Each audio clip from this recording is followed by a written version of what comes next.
How you doing? I'm Mike from Channel Z Podcast. We're here at Amazicon, and I'm with Miss Lee Meriwether. Hi there. How you doing? Hi.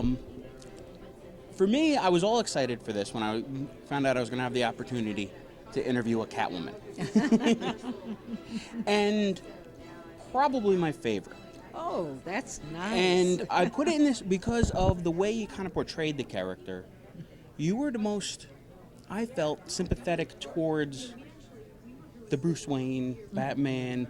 In the film, the 66 film, you had that. Well, I had a duo personality. Right, yes. You played it a little different. You were the... Well, I was Kitka. Yes. I was the Russian correspondent. Kitanya Irenia Tatanya Karenska Alasov.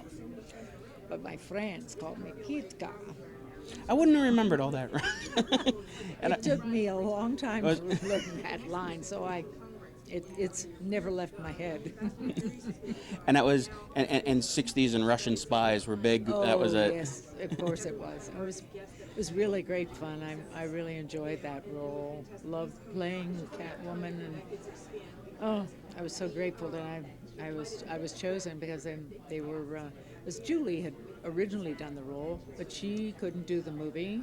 She was doing another movie, and so I walked into the room, the audition room. There were about 100 beautiful women there, girls, women, and all. And I thought, oh, please, oh, I know. But probably 100 of them looked and said, "Here comes Miss America. Oh, no, we're not getting this." No, that was. I don't think that anyone knew who I was. But it was, thank heavens that I did get the role because it was great fun. I've enjoyed being that and coming to conventions like this. It's always fun to meet the people and find out how they remember the shows, the movie and the other shows that I've done. I've been lucky. I've been able to work, and I still do. I've done a lot of independent films lately. And that the Screen Actors Guild, SAG, and AFTRA allow actors to, if they choose to work under scale, so that we can. And you maintain your SAG. Yes, membership, and it's all right, and that it gives young screenwriters, young fledgling directors and cinematographers a chance to get in and make a film with people who are, reliable and experience, yes. notoriety, a few things. Yeah. And it's, I think for filmmakers, it's a great opportunity now because it's kind of the way technology advanced. A lot of people have the ability to make a film that maybe didn't 15, 20 years ago, 30 years ago. Definitely. And yes. now you for the Screen Actors Guild and AFTRA and all to work with people to get those films made. I think it's important so nobody gets priced out of it. Exactly. Oh, and some of the best parts I've had have been wonderful roles. I've actually won a couple of awards at conventions. Nice. Yeah. You had a couple Emmy nominations for Barnaby Jones, right? For Barnaby Jones, yes. Mm-hmm. I Emmy and the Golden Globe.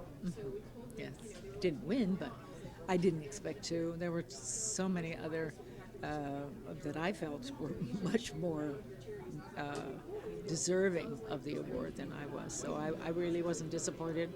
I didn't write a speech. I knew I wasn't going to win, so it was all right. It's nice to be invited to the party type of thing? Yes, it was. And my oldest daughter, Kyle, was Miss Golden Globes that year, so it was very nice. Oh. And I was pleased with that, and so. But I didn't get to share the stage with her. She was in and out. Working on it. So it was good. Yes, it was very good for her. Go back to the Batman thing real quick. Excluding Adam West, because he'd be your Batman, who's your favorite Batman after him, if you had to pick one? Oh, boy. Interesting.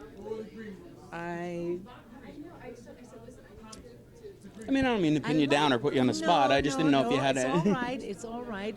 It's because it's so funny because I like the actors that played them. I like them for their other roles, which is interesting. I guess because I have the prejudice that there's only one Batman, and that's Adam West. I mean, George Clooney. Oh, yes, he did a wonderful job, but he was better in a lot of other movies. Christian Bale, he was better in the boxing movie than he was as Batman. And who was the other one? Oh, Michael Keaton. Well, Oh, yeah, Michael Keaton. I don't know if you saw enough said. Birdman, but Yeah, let's talk about Yes. performance there. Yes. Oh yeah, yeah. No, he did. They all did. Yeomanship work. They really did with their versions of Batman. But no one created that fine line of comedy that just wavered on farce, but didn't go there, and it wasn't super silly. It was really right on. And that's what Adam West gave to it.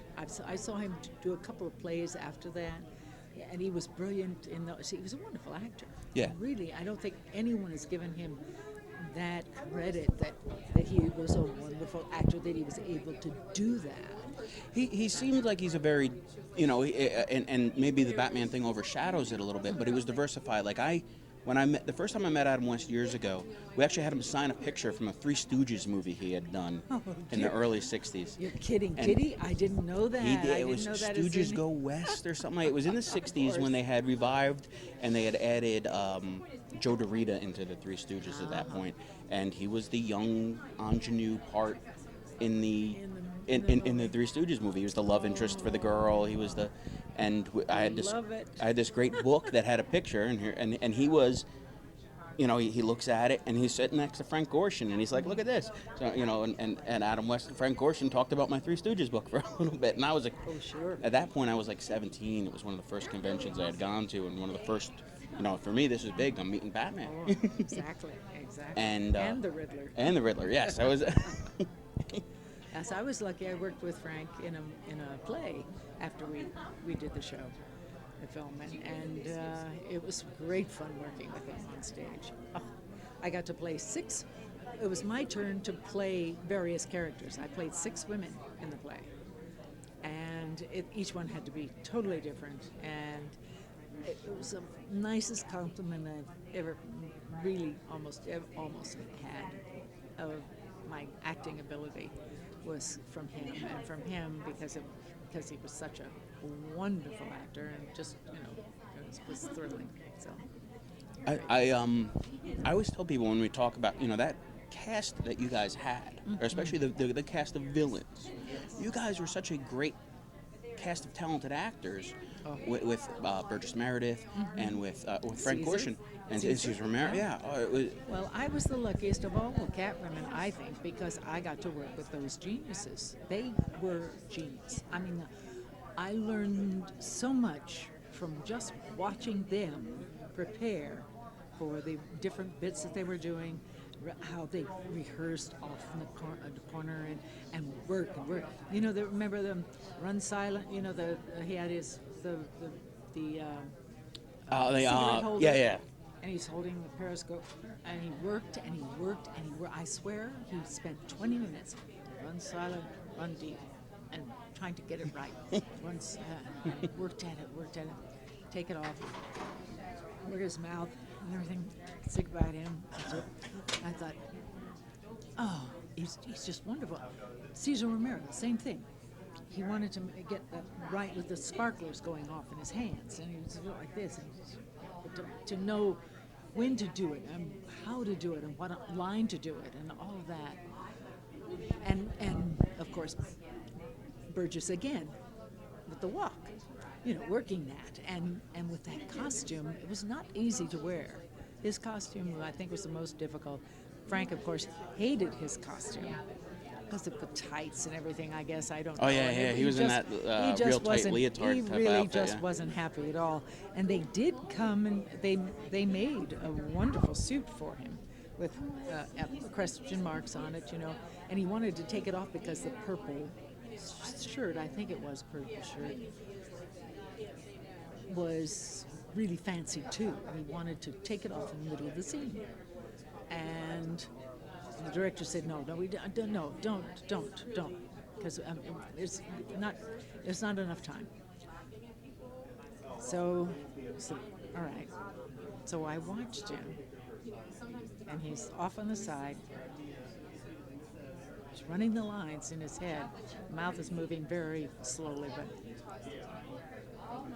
I thought, I'll bet you he is going to take off that jacket. I'll bet you anything. And son of a gun, roll him. Okay, action.